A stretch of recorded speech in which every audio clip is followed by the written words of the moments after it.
Hello, कैसे हो आप सभी साथी? बहुत अच्छे से होंगे। और जो पशु परिचर के जो अभ्यर्थी हैं उनके लिए आज का अपना वीडियो रहने वाला है। आज अपन चर्चा करने वाले हैं पशु परिचर का जो सिलेबस है, आपका जो पाठ्यक्रम है उसके बारे में अपन चर्चा करने वाले हैं।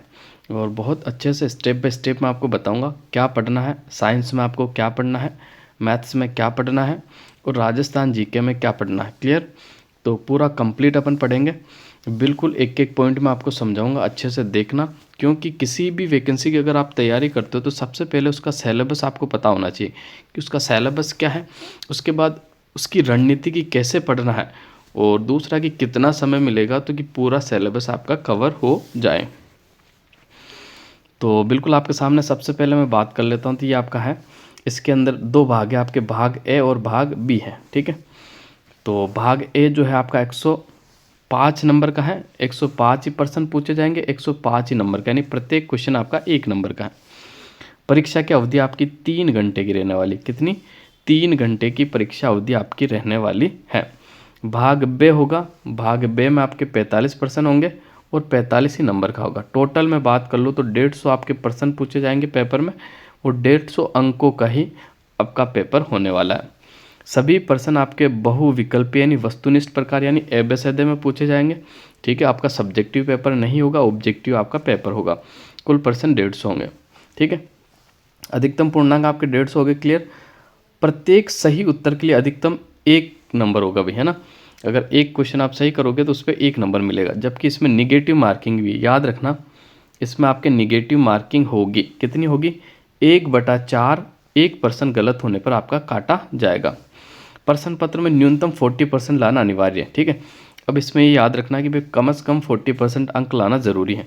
और परीक्षा का जो स्तर होगा आपका सेकेंडरी लेवल यानी 10वीं लेवल का जो आपका एग्ज़ाम होने वाला है। क्लियर? तो अब चर्चा करते हैं अपन सिलेबस के बारे में। तो मैं आगे बढ़ता हूँ। ये सिलेबस आपके सामने है, देखो। ये भाग ए का सिलेबस है, जिसमें क्या लिखा हुआ अच्छे से देखना। राजस्थान राज्य के विशिष्ट संदर्भ के साथ माध्यमिक स्तर के सामान्य ज्ञान, जिसमें आपके दैनिक विज्ञान, गणित, सामाजिक अध्ययन, भूगोल, इतिहास, कला एवं संस्कृति, समसामयिकी समाविष्ट हो और वस्तुपूरक प्रकार के प्रश्न होंगे।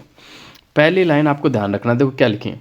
राजस्थान राज्य के विशिष्ट संदर्भ में, यानी इंडिया का कुछ भी नहीं पूछा जाएगा, केवल राजस्थान के ही आपके सवाल पूछे जाएंगे। अब इसमें दैनिक विज्ञान है, आपका गणित है। ठीक है, क्लियर? एक तो गणित हो गया आपका, एक दैनिक विज्ञान हो गया, एक सामाजिक अध्ययन और भूगोल। सबसे पहले देखो विज्ञान की मैं चर्चा कर लेता हूँ। सर विज्ञान कहाँ से पढ़ें? तो देखो मैं आपको बता देता हूँ, टोटल आपके 105 क्वेश्चन है ना, उसी में से जहाँ तक मैं आपको बता सकता हूँ, क्योंकि मैं काफ़ी टाइम से एग्ज़ाम से जुड़ा हुआ भी हूँ, और दूसरा मैंने आरपीएससी के बहुत सारे पेपर देखे, आरएसएसबी बोर्ड के भी सारे पेपर देखे हैं, और इसी मेरे चैनल के ऊपर भी मैं आपको पशु परिचर की शानदार तैयारी करवा रहा हूँ। कहीं आपको जाने की ज़रूरत नहीं है। सबसे पहले तो साइंस में क्या पढ़े सर? तो साइंस में आप याद रखना, 9th की साइंस, आरबीएससी बोर्ड की 9th की साइंस पढ़ लो और 10th की साइंस पढ़ लो, आपके लिए काफ़ी है। क्लियर? एक तो 9वीं की पूरी साइंस की बुक आपको घोटनी है, यानी पूरी रट लेनी है। एक 10वीं की बुक रट लेनी है। और साइंस का मैटर आप कहीं से मत पढ़ो। बाकी अगर आप कहीं और से पढ़ोगे तो कोई बायो अलग से पढ़ा रहा है, केमिस्ट्री अलग से पढ़ा रहा है, फिजिक्स अलग से पढ़ा रहा है, इतना सारा नहीं पढ़ना है। इसने साफ लिखा कि आपका जो एग्ज़ाम स्तर होगा 10वीं का होगा, तो फिर 11वीं 12वीं फिजिक्स केमिस्ट्री पढ़ के क्या करनी? थोड़ा बहुत पार्ट होता तो वो तो 10वीं 9वीं में क्लियर हो जाएगा आपका। क्लियर?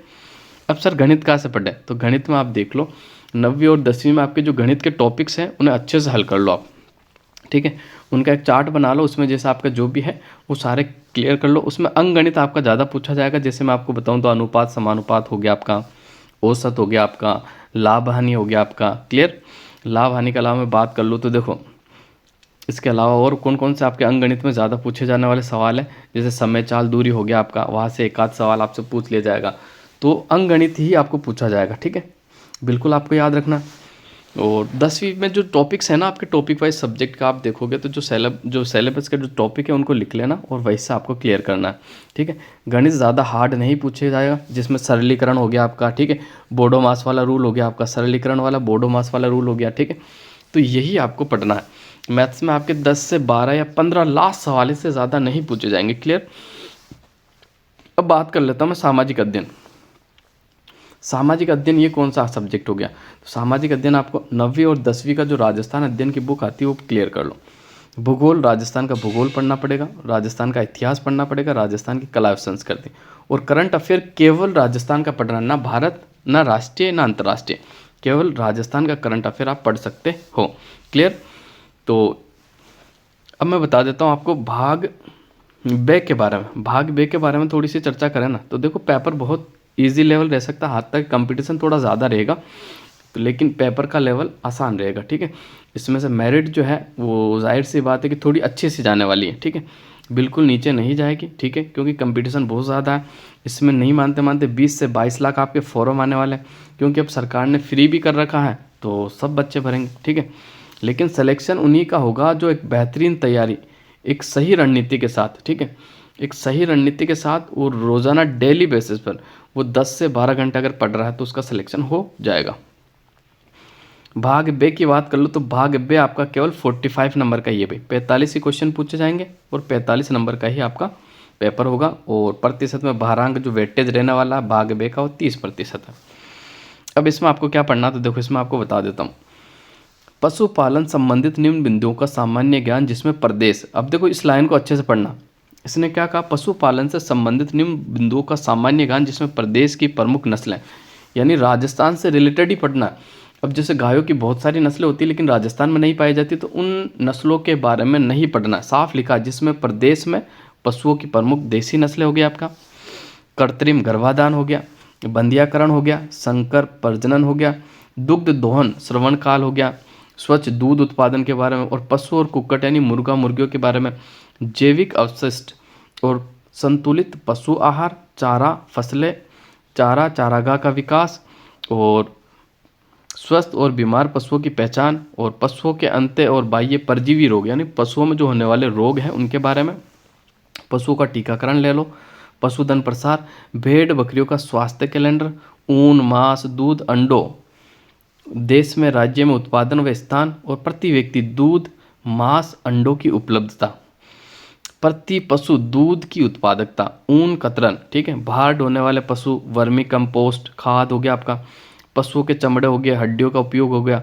पशुओं की उम्र ज्ञात करना, पॉलीथीन से पशु और पर्यावरण को जो हानि हो रही है उसके बारे में पढ़ना, पशु बीमा के बारे में पढ़ना, पशु को बेचते समय जिन सावधानी रखनी चाहिए उनके बारे में, पशु मेले हो गया आपके, पशु गणना हो गई, गौशाला प्रबंध हो गया, साफ सफाई का महत्व हो गया, गोबर मूत्र का उचित निष्पादन हो गया, पशुधन उत्पादों का विपणन और डेयरी विकास गतिविधियों, और पशुपालन विभाग की प्रमुख योजनाएं, यानी जो पशुओं से रिलेटेड राजस्थान की प्रमुख योजनाएं हैं उनको पढ़ना है, और सारे सवाल आपके ऑब्जेक्टिव होंगे। तो देखो ये सेकंड वाला जो पार्ट है ना आपका 45 मार्क्स का, लेकिन ये पार्ट जिसका अच्छा होगा ना वो एग्ज़ाम के अंदर लीड ले लेगा। इसीलिए देखो कैसे पढ़ना है मैं आपको बता देता हूँ। बिल्कुल आपको अगर बाजार से आप पढ़ते तो कोई भी एक गाइड खरीद के ले आओ और उस एक ही गाइड को आप 4 से 5 बार पढ़ दो। कितनी बार? 4 से 5 बार उसको पढ़ दो। क्लियर? और उसके शॉर्ट नोट्स तैयार करो बेहतरीन, जो कि लगभग 30 से 40 पेज के हो आपके, ज़्यादा बड़ी एक कॉपी नहीं भरनी आपको। 30 से 40 पेज के शॉर्ट नोट तैयार करो। पूरा विवरण पढ़ने के बाद उस 30-40 पेज को ही आप 10 से 12 बार रिवाइज कर लो। बस यही आपका एग्जाम के अंदर पूछे जाने वाला है। अब देखो कुछ बंदों का ये भी है कि भाई सिलेबस चेंज होगा क्या सर? सिलेबस बिल्कुल नहीं बदलने वाला। नया सिलेबस आएगा? बिल्कुल नहीं आने वाला। पुराना सिलेबस ही पढ़ना? हाँ, पुराना सिलेबस ही पढ़ना। सर आपके पास क्या प्रूफ है कि पुराना सिलेबस ही पढ़े, नया नहीं आएगा? तो उसके लिए भी मैं प्रूफ लाया। देखो, तो ये हमारे आलोक राज जी हैं जो कि वर्तमान में RSSB बोर्ड के अध्यक्ष हैं। ठीक है, इन्होंने कल परसों ही अपने ट्विटर हैंडल पर ट्वीट किया है और उसमें साफ लिखा है कि पशु परिचर एग्ज़ाम 2023। प्रिय मित्रों, मैं फिर भी आप सभी को बताना चाहता हूं कि एग्ज़ाम सिलेबस की रूपरेखा निर्धारित करना राजस्थान कर्मचारी चयन बोर्ड के अधिकार क्षेत्र से बाहर है। सिलेबस संबंधित विभाग की अभ्यर्थना के साथ आता है और हमें उसे ही नोटिफिकेशन में डालते हैं।